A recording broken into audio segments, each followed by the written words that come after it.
morning, and I wish you all, everyone here, good health, peace, and happiness. So today, I'm thankful that I've been given this opportunity to talk about our great teacher, the Lord Buddha. And I think it's my good karma that I have this opportunity to speak, uh, to, to, to share about this great being. And we learned in depth on the first three virtues of the Buddha, which the first is Arahant. The Buddha is worthy, having destroyed greed, hatred, and delusion through the development of virtue, concentration, and understanding of wisdom. So the Buddha is the worthy one who is perfect. We are all imperfect beings. The Buddha is perfect. It's very hard for an imperfect being to imagine a perfect being, but we are all on the path to perfection. So we can take to consideration the Arahant is one who is worthy. And the Buddha is also the Samma Sambuddha, perfectly awake. The Buddha gained enlightenment through his own efforts. And a Samma Sambuddha only a Samma Sambuddha has the ability to teach the Dhamma because of all the perfections, the many rounds of perfections the Buddha has gone, and he has the ability to teach the Dhamma towards ending dukkha. And the third virtue we learned was Vicca Charana Sampanno, which has the Buddha is endowed with knowledge and virtues. So what is the knowledge that the Buddha possesses is the particular knowledge that is the Four Noble Truths, the Noble Eightfold Path, the law of karma, and so on, to destroy the defilements that binds us to samsaric existence. And what is the charana? The Buddha possesses exemplary conduct and behavior. So this was what we learned in the first part of the series. And today we will do the second part of the series, second part of the Buddhanussati, which is Sugato Lokavidu Anuttaro Purisa Dhammasarati. Sugato means gone beyond. Lokavidu means knower of the worlds. Anuttaro Purisa Dhammasarati means a guide incomparable for the training of individuals. Now, these are just a single word or a few words. So behind these words, there's a lot of meaning. There's a vast meaning. There's a deep meaning, which we will explore in this sharing today.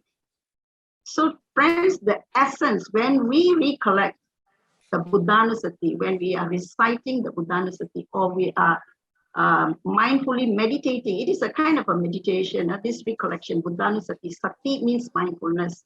So when we are recollecting the virtues of the Buddha mindfully, we are actually recognizing and have confidence that the Buddha is a perfectly enlightened being. So when we say Arahang, Samma Sambuddho, Vicca Charana Sampanno, we are actually recognizing, and we have so much of confidence in the enlightenment of the Buddha. And Buddhanussati is a mindful practice, and it should be done frequently. Many times in a day, we can actually recollect the virtues of the Buddha. While we are driving, we can recollect the virtues of the Buddha.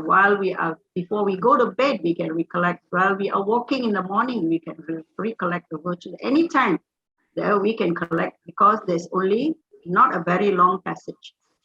So when we recollect the virtues of the Buddha, the Buddha said in the Mahanama Sutta, in the Anguttara Nikaya, book of 11, Sutta number 11. It's very easy to remember the Sutta. 11, Anguttara Nikaya, book of 11, and it is the 11th Sutta. In the Mahanama Sutta, the Buddha said, when a disciple of the Noble One is recollecting the Tathagata, then his mind is not overcome with passion. What is this passion? This passion is greed. We have a lot of greed. And then aversion, anger, ill will, hatred. So these are all aversion and delusion. Delusion means we don't know. There is no knowledge in our mind. So when we recollect the virtues of the Buddha said the mind, at that moment, just now when we recited the Buddhanussati, did you notice, was there any greed in your mind? Were you thinking of something else, or you were purely concentrating on the recollection? So at that moment, if your mind is pure, the Buddha said, a disciple of the Buddha that is a mindful practice. And when we are, again, the Buddha said, the mind heads straight based on the Tathagata, there is a sense of a goal. What is this sense of a goal? That means we experience interest, enthusiasm, and delight. That is towards the goal we are going towards Nirvana. And we gain a sense of the Dhamma. We feel gratitude for the Buddha. At the same time, we are all creating this kusala karma. We are actually doing karma by just reciting the virtues of the Buddha. And there's a lot of joy. Like just morning, I asked you whether you're joyful. So this joy comes because it is connected to the Dhamma. And again, in the Vakkali Sutta, which is the Samyutta Nikaya 22, the Buddha again reminds us, Vakkali was a monk. He was very attached to the Buddha. He likes to see the Buddha because he says the Buddha is so, when he sees the Buddha, he says, I am so happy. And the Buddha scolded him. He said, what is this old body of mine? He said, so he reminded Vakkali, said, Vakkali, one who sees the Dhamma sees, and one who sees me sees the Dhamma. Yoko Vakkali, Dhammang pasati, somang pasati, yomang pasati, so Dhammang pasati. So in seeing the Dhamma Vakkali, one sees me, and one who sees me, one sees the Dhamma. So for example, when we are, let's say we are practicing, we have loving kindness and compassion.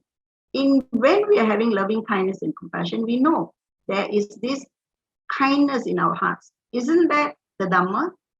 And when we see the Dhamma, is it not seeing the Buddha? Because the Buddha is the one who gave us this knowledge, right? So this is what the Buddha says. When you see the Dhamma, you see the Buddha. Or when we have generosity, when we are patient, when we are not violent, when we are practicing our precepts. All this is seeing the Dhamma. When we see the Dhamma, we practice patience, we practice generosity. And when at that moment, if we can realize that it is seeing the Buddha. So this is what the Buddha said in this Vakkali Sutta. It's a very beautiful teaching by the Buddha. And I hope all of us can remember this, that when we see the Dhamma, we're actually seeing the Buddha. So before we learn about these three great attributes of the Buddha, so let us look at some of the other attributes of the Buddha, which we can learn and rejoice together. So the first is, the Buddha raised the worth of man. What does it mean by this? The Buddha said, there is no dependence on an almighty God. Man, the Buddha said, the man possesses a mind which is so powerful. He said, there is no almighty God to save us or to give us relief from our suffering. And the Buddha himself did not claim to be a God. He did not claim to be a deity or a divine being. The Buddha said, if you just follow this path, you will be enlightened just as I have also overcome all this greed, hatred, and delusion, the three roots of evil. We can just follow the path. Say, no need to depend on an almighty God. And he also didn't claim to be a God. The Buddha also rejected all kinds of rites and rituals for the attainment of salvation. People like to do a lot of rites, burn here, burn there, do many things, visit try to read your future. But the Buddha rejected all this because he said, this does not attain to your salvation. It only actually adds more to your suffering. Then the second is the Buddha taught. The Buddha taught the Dhamma tirelessly. Shortly after enlightenment, the Buddha started his Dhamma journey, Dhammadutta journey, his missionary work. And until the moment the Buddha passed away, the Buddha carried on this noble service, the ideal of selfless service. So if today we offer our service for the Buddha Sasana, we are walking in the footsteps of the Buddha, because the Buddha is the ideal for selfless service. So when we do service, we say, thank you, Lord Buddha, for showing us the way to selfless service. The Buddha did 45 years non-stop. Okay? We only do here and there, but still very good. Then the third thing is the Buddha spoke out against the evil of the caste system. At the time of the Buddha, there was a lot of this caste system going on. People were divided into different castes. And the Buddha said, whether you're high-born, you're low-born, whether you're rich, whether you're poor, you got a lot, you got nothing, you're a saint, even a sinner, the Buddha said, liberation is possible to everyone. There is nothing to prevent. It's all the effort, the perseverance, and the following in the footsteps of the Buddha. You can be liberated. Then the fourth, the Buddha was the first to start the Bhikkhuni order. The Buddha started a religious order for the Bhikkhuni Sangha, and also the Buddha raised the status of women. Women were also downtrodden during the time. So the Buddha actually thought about the importance of a woman as a mother, as a wife, as a sister. So the Buddha actually raised the status of the women. And the fifth, the Buddha's compassion and loving kindness extended to all life beings. The Buddha did not see the difference between human beings or other life forms. He said all beings are dear. They fear for their life. Their life is dear to them. So the Buddha did not, the Buddha taught people to go away with the sacrifice of animals in the name of making offerings to the God. To please the God, they make a lot of offerings. So the Buddha said no. So I think last time when we all see cockroach, we whack the cockroach. Now we say, may you be well and happy, because we also follow the Buddha's path of compassion and loving kindness. Number 6, the Buddha also advocated this freedom of thought. What does it mean? The Buddha wanted us, as the followers of the Buddha, he wanted us to be self-reliant and independent to investigate his teachings and then realize it for ourselves. Because the Buddha can only show you the way. He said, this way, walk this way, go here, go there. This is what you should do. This is what you should not do. The Buddha only shows the way. But the Buddha said, you have to investigate these teachings. And when you find out this is the truth, then it will be forever with you, because you know it for yourself. It's not because somebody told you or you believe, but because you know it for yourself. And the 7th is the Buddha created and organized this community, the Sangha, that has remained intact. The oldest known organization in the world that is now over 2,600 years that the Buddha passed away. And this Sangha, until today, is well and alive, because they have been transmitting the Buddha's teachings, the discipline, and the practice to this very present day. And the Buddha, why is this Sangha so alive and so well preserved until today? Because the Buddha's emphasis was the Sangha has to have harmony, the Sangha has to have respect for each other, and also respect for learning and practicing together as a community. So today morning, friends, as all of us are sitting here, we may be not together, but in this Zoom community, in this online community, we are also very much in harmony. We are also all very respectful, and we are all learning and practicing together, and also contributing towards continuing the Buddha Sasana. So the Buddha created this very wonderful community, supported by the ordained Sangha and also supported by the lay Sangha. So these are some of the attributes. There are many, many attributes of the Buddha. We can talk about it whole day, but I think stops for now. It suffices for now. And in the Mahanama Sutta, again, the Buddha said, how do we know these verses that we are reciting, where it comes from? Actually, all these verses are uttered by the Buddha himself. In many of the suttas, this is not only the only sutta where the Buddha uttered the virtues of the Buddha, Dhamma, and Sangha. There are many, many, like in the Udana, in the, what do you call that? Many other suttas you can find the Buddha, because the Buddha spoke to different people at different times, different contexts. So he will utter these same things. And when the Buddha said this, it's not he's talking about himself as a person. He's talking about this personality, the Buddha, the enlightened being. So which he often addresses, the Buddha will call this being Tathagata, one who speaks the truth. And the Buddha said in the Mahanama Sutta, The Buddha said, there is a case. Mahanama was a Sakyan, a lay person. It was the end of the rains retreat. And the Buddha, Mahanama knew that the Buddha would be soon leaving Kapilavatthu and going on his travels.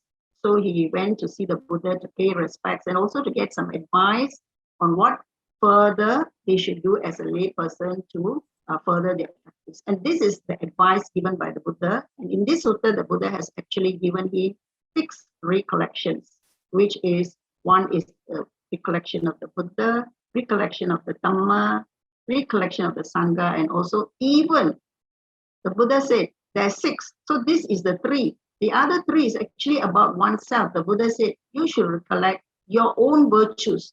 What are the good things you are doing? And then the Buddha also said you can recollect your own generosity. What are the generous things you have done? You can rejoice over it, not as a sense of pride, but as a joyful thing that you recollect. And also the Buddha said you can also recollect about the good, what the devas themselves have done, that they have now been reborn as a heavenly being. So these are the 6 recollections. But today we will just concentrate on the virtue of the Buddha. And the Buddha said, there is a case where you recollect the Tathagata. Indeed, the Blessed One is worthy and rightly self-awakened, consummate in knowledge and conduct, well gone, and expert in regard to the world, unexcelled as a trainer for those people fit to be tamed, the teacher of divine and human beings, awakened and blessed. And the Buddha said, at any time, again, just now in the beginning, I said, when a noble disciple recollects the Tathagata, his mind is not overcome by passion, it's not overcome by aversion, and it is not overcome by delusion. So these are the exact words of the Buddha that we are also recollecting every time that we recollect, just now this morning. So these are the words of the Blessed One. So let's now take a closer look at these virtues of the Buddha. The 3 virtues today we are going to learn is Sugato, Lokavidu, Anuttaro Purisa Dhammasarati. So let's look at the first one, which is Sugato. So Su is a prefix like Sujiva. I hope baby Sujiva is listening to our Dhamma. So Jiva means life. Sujiva means living a good life. Not enjoying life, but living a very good life. So Su here means good or right. Sugato. And Gato means has come, has gone. And it also another term there is, it is speaking. So let's look at the first one. Sugato means there's 3 meanings to it. The first meaning is come rightly. What does it mean, come rightly? So the Buddha, when he arrives in the world as a Buddha, before he arrives in the world as the enlightened being, there is a very, very, very long road to perfection. The Bodhisattva, the Buddha before he enlightened is called a Bodhisattva. And he had to endure immense, enormous hardship, suffering, a lot of sacrificing while he was perfecting the 10 perfections, which makes him, that is the one that gives him the ability to be this great Sammasambuddha. And what he has done is beyond the tolerance of any ordinary being. If today I ask you to donate your heart or your eyes now alive to somebody, would you be able to do? You would not, right? But the Buddha did. He even gave his own life for the well-being of another. And then with determination and courage, the Bodhisattva, it is a very difficult and a very long and distant goal. You know how many aeons the Buddha had to practice, the Bodhisattva had to practice. So it's a very difficult and a distant goal. And after all this long period, the Buddha attained to enlightenment. So it fills us all with a lot of gratitude when we realize how great is this magnitude of the Buddha's endeavor. So the Buddha has come rightly because after so much of hardship and suffering and sacrifice, then the Buddha gained enlightenment. So the Buddha comes to us rightly, perfected, to teach the Dhamma to us. So this is what we mean, coming rightly.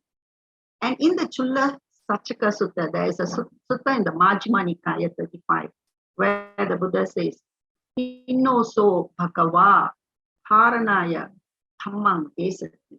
Meaning, the Buddha said, the Buddha, having crossed the ocean of suffering, taught the Dhamma to others. That means he first saved himself.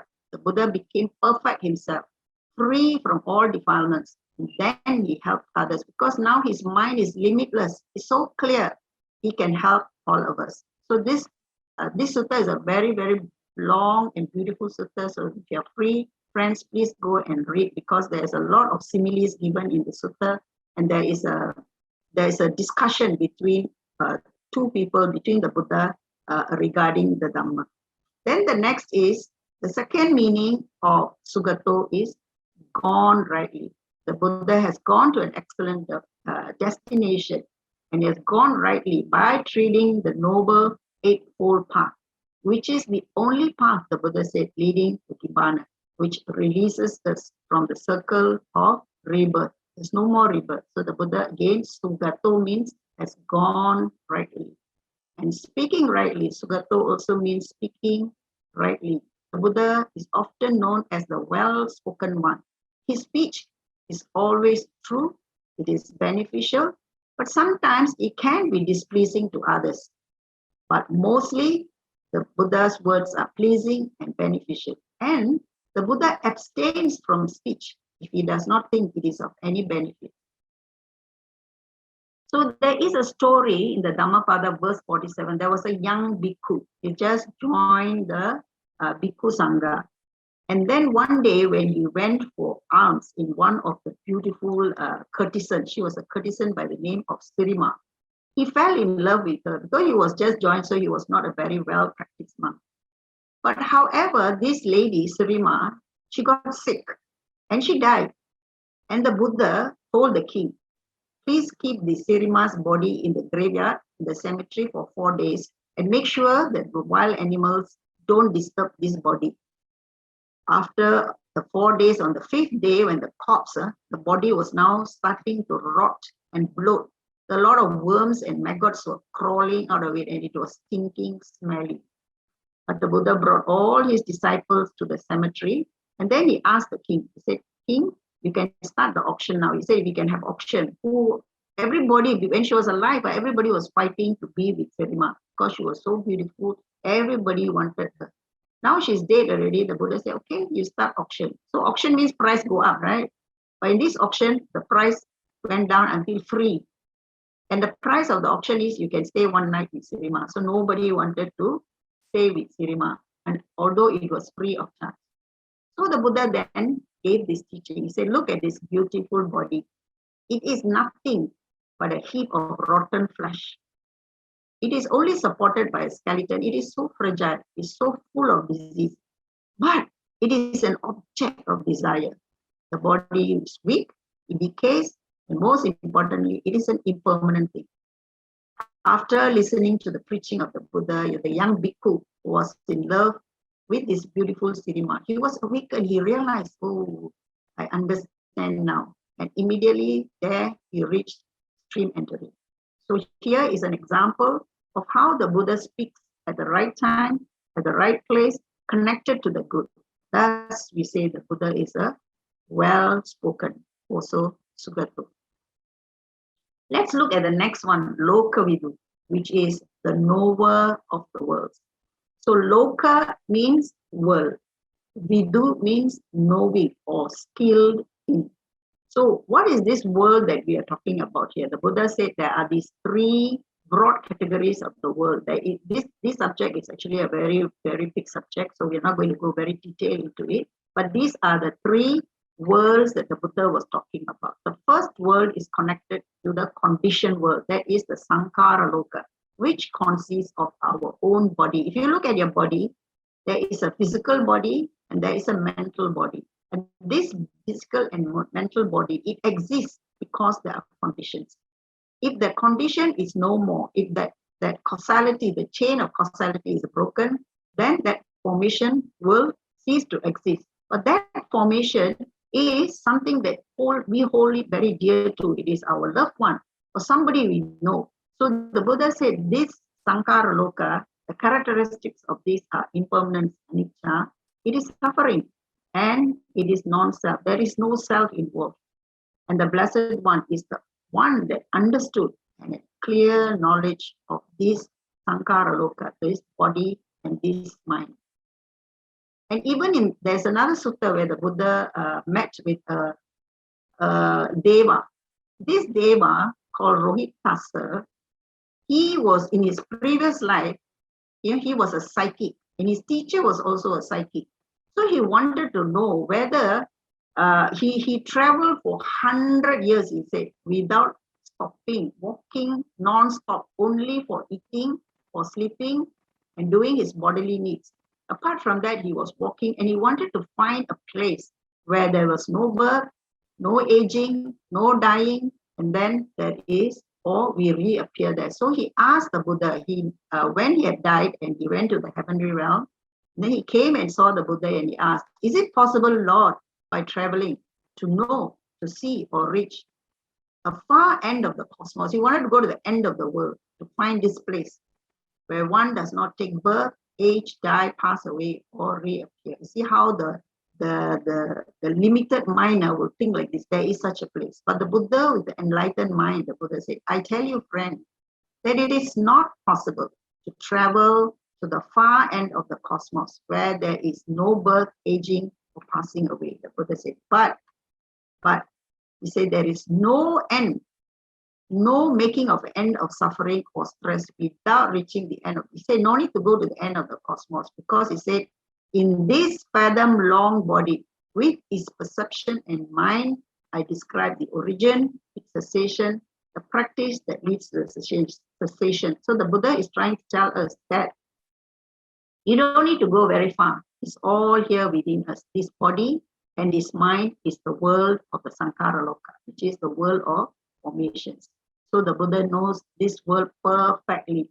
And then the Buddha also knows the world of beings, Satta Loka. We call it Satta Loka. And in this Loka, the Buddha said there are these 31 realms of existence. What are the realms of existence? There is the 5 realms of Dugati or suffering, which is the realms of deprivation, which is the hell beings, animals, hungry ghosts, and asuras. This knowledge is very important to us because the Buddha is, later I will explain in the Anuttara Purisa Dhammasarati why the Buddha taught this word of Sattaloka. So animals we all can see. Hungry ghosts, maybe some can see, I don't know.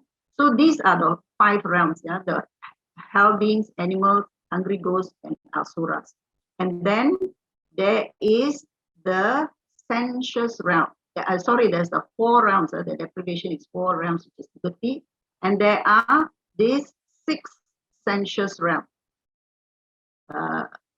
6 sensuous realms in which we are part of this sensual realm.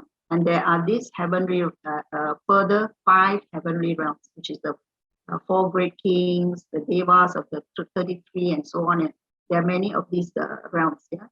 And then the Buddha also said there are these realms of fine material. There are another 16 above this, which is only mind, no body. And again, another one above that, which is the immaterial realm.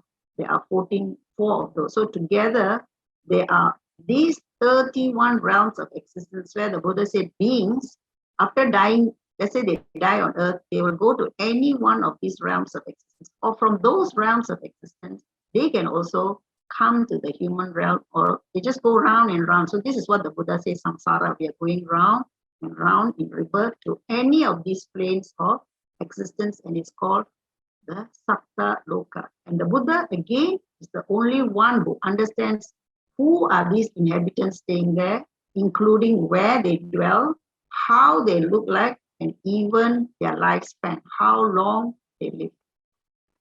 And the third is, the Buddha said, and in the third, the Buddha said there is the world of space, Okasa Loka. That means the Buddha knows the whole universe, the whole world system. He knows the sun, the moon, all the galaxies, everything the Buddha knows.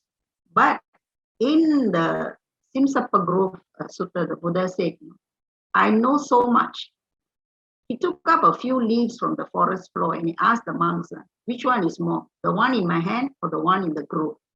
And the bhikkhu said, yes, the one in your hands, Lord. And he said, so similarly, he said, the things I have directly known but have not taught is numerous. The Buddha knows a lot of things, but he said, the things I teach are a few. Even this little the Buddha teach, we also confused. So what for teach so much? And why is that? Because they are unbeneficial, they are irrelevant to the fundamentals of the holy life.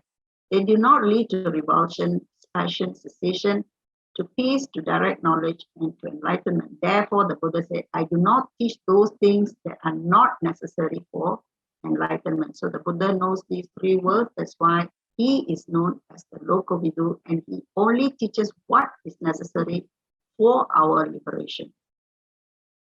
And the sixth virtue that the Buddha is known for is Anuttaro Purisa Dhamma Sarati. Now the Buddha, this means incomparable leader of the man to be trained. So Anuttaro means excellent, incomparable. Purisa means man. Last before this, we were talking about the Sappurisa. So Sappurisa Sa is a prefix. Sappurisa means one who is full of integrity, who's skillful, who's good. So here, Sappurisa means man. Dhamma means to be trained or to be tamed.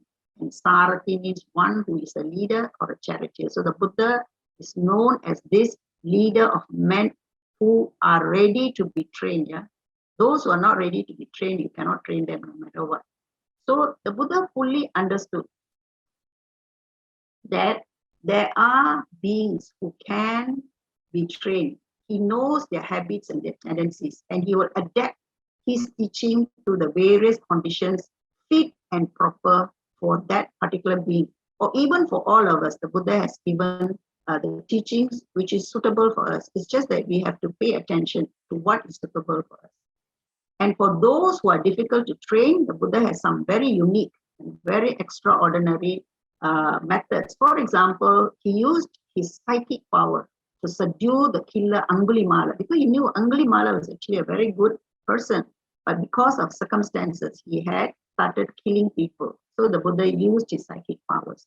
Then he used his wisdom to subdue the Sachaka, and also patience to subdue Alavaka. So the Buddha, has this way of training people. So there was once the Buddha was, hold on, let me, yeah.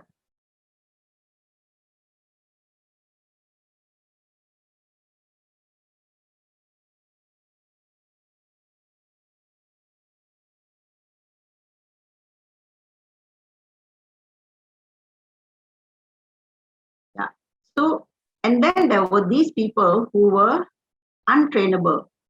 Not everybody the Buddha could train, Even though the Buddha was skilled in training people, there were some who were not trainable. For example, there was a heretic, one who does not believe in anything.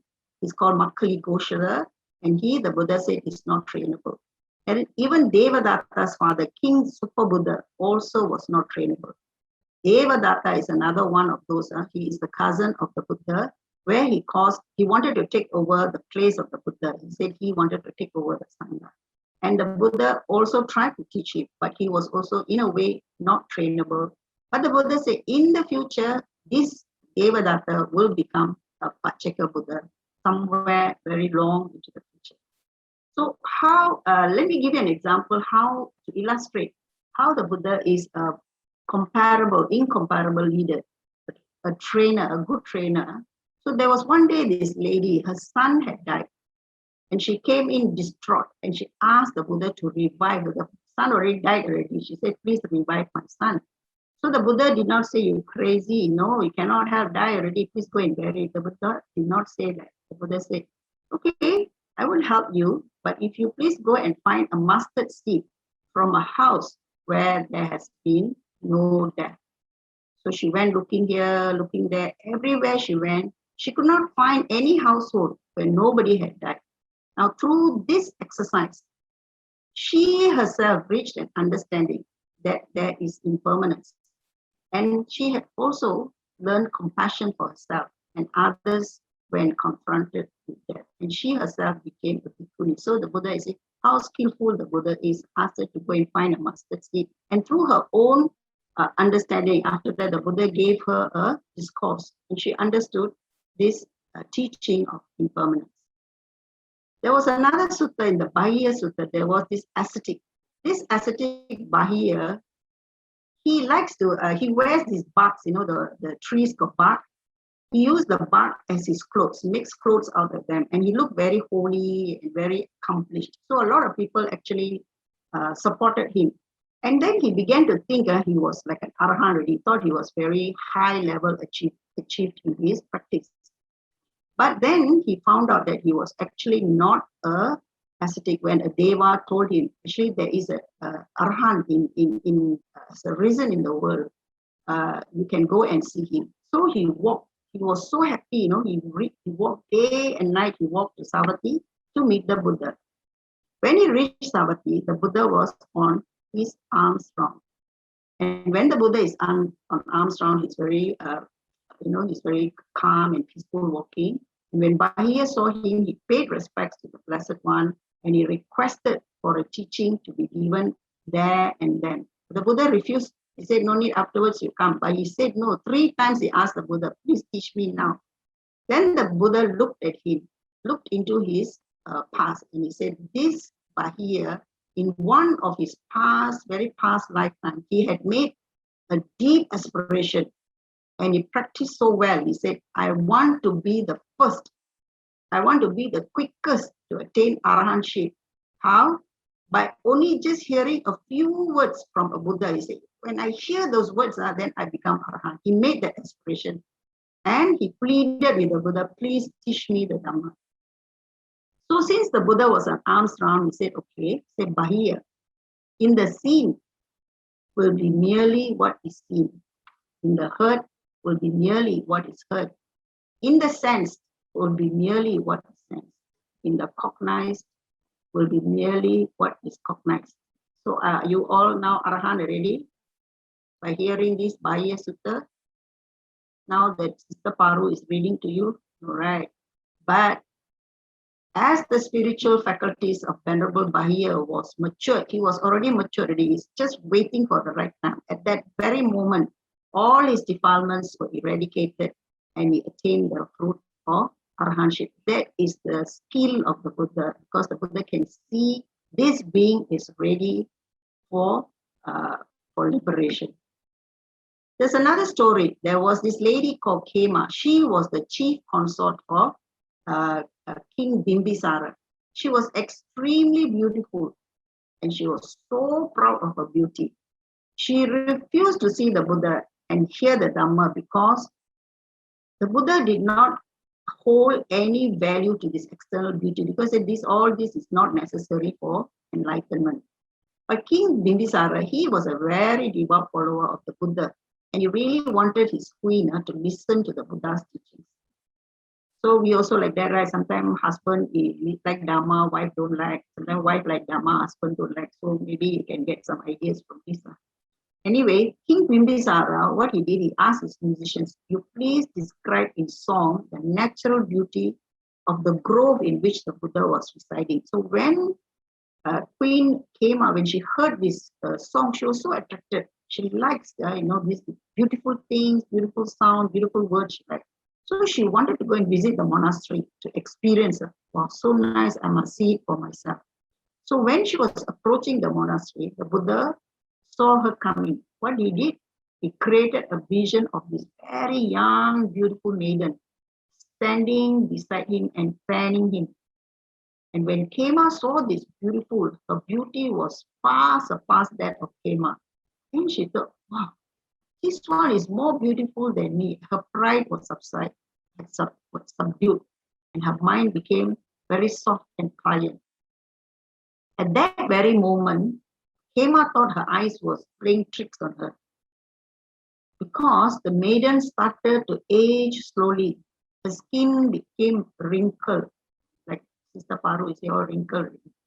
Her smile, lotus-like lips, became a toothless grin. Lucky I got it.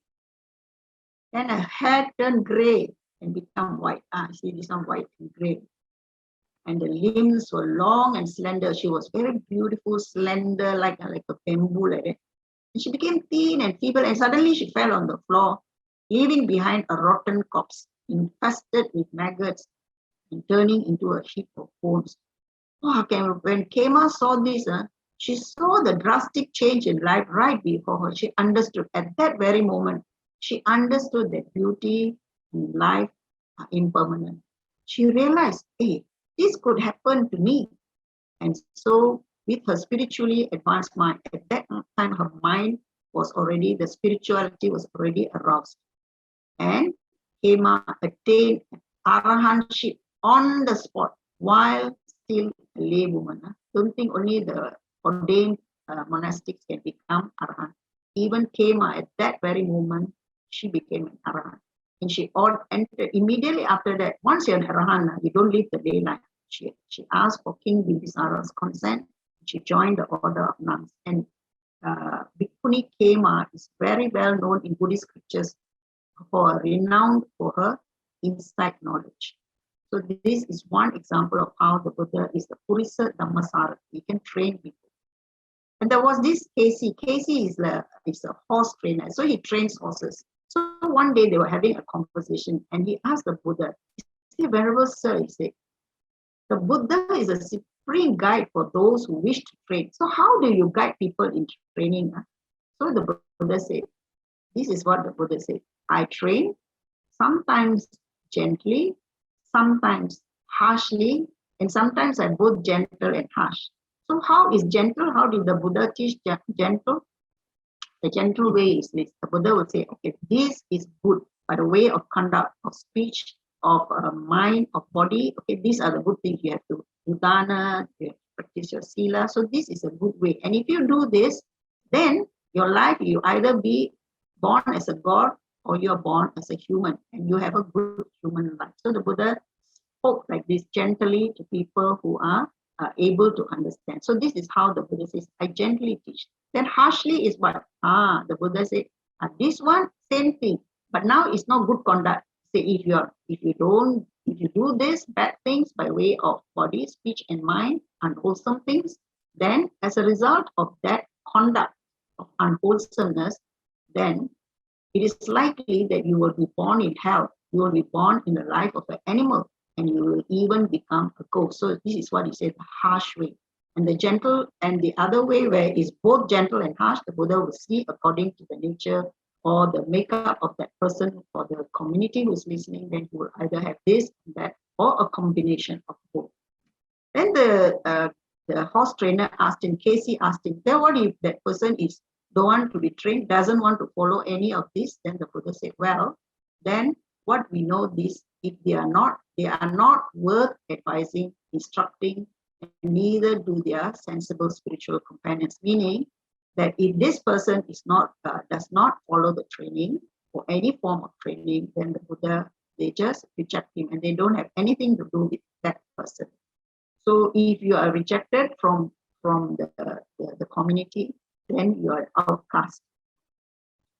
So the Buddha, this is how the Buddha, being an incomparable leader of men to be trained, has his own way of training others. And in the cases of the Buddha said, Casey, I train tameable persons, sometimes with gentleness, sometimes with harshness, sometimes with gentleness and harshness. So friends, you can see from here the three great qualities that we have learned today: Sugato, Lokavidu, Anuttaro, Purisa Dhammasara.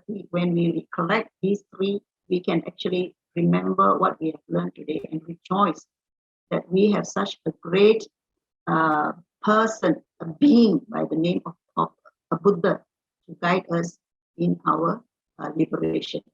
So even today we have heard stories from the scriptures. Even in our own life, we can actually see how the Buddha is actually teaching us. So I'll just give you an example, my own example. So when in 1999, when my husband passed away after a very short illness, I was very depressed and very, lost. So living was so intolerable, so much of grief, lamentation, mental stress. The whole body is like the whole body is on fire. You don't know what to do. You just hope that you will just die. The whole world will just swallow you up. You will die. But when I heard the Dhamma, when I learned the Dhamma, it's the voice of the Buddha is telling us. And I realized, yeah, true, that this body, these people who come to us, many people have died in my life. My mother, my father, my brother, my sisters, all have gone. But I never felt that kind of deep sorrow and depression and grief. Why? Then I realized the Buddha said, the ones that we are attached to, they cause us the most pain. The one that we are attached to, they're dear to us, peer, we have a lot of affection for them. Then they are the ones who cause us the most suffering. And then the Buddha said, everything is impermanent. Yes, I say, yeah, correct, man. Say people come into our lives, after a while, say bye-bye, and then they go off, and then we all suffer because we grasp onto it. So you see, the Buddha is not around, but the teachings is here with us, and we can know that the Buddha is still training us with his teachings. Isn't that wonderful? So we recollect all these virtues, we feel a lot of joy. And because of that, for me, I have eternal reverence and gratitude for the Buddha, and I bow low at the feet of the Buddha because of the teachings. Because without these teachings, I do not know how life can be. So much of suffering because we see people, family have passed away of sickness or whatever, and they're still suffering, cannot let go. And when we know, the Buddha's teachings, so wonderful. So in conclusion, my dear friends, I would like to leave you with this about the Buddha, how the Buddha has taught us that the day that the Buddha was passing away, the evening, the final evening, the Buddha was lying between these sala trees. And the trees showered the Buddha with all these beautiful blossoms and flowers. They were strewn all over the Buddha's body. And from the sky, heavenly flowers also fell. And there was heavenly music, heavenly songs. So much of beautiful things were happening to venerate the Buddha.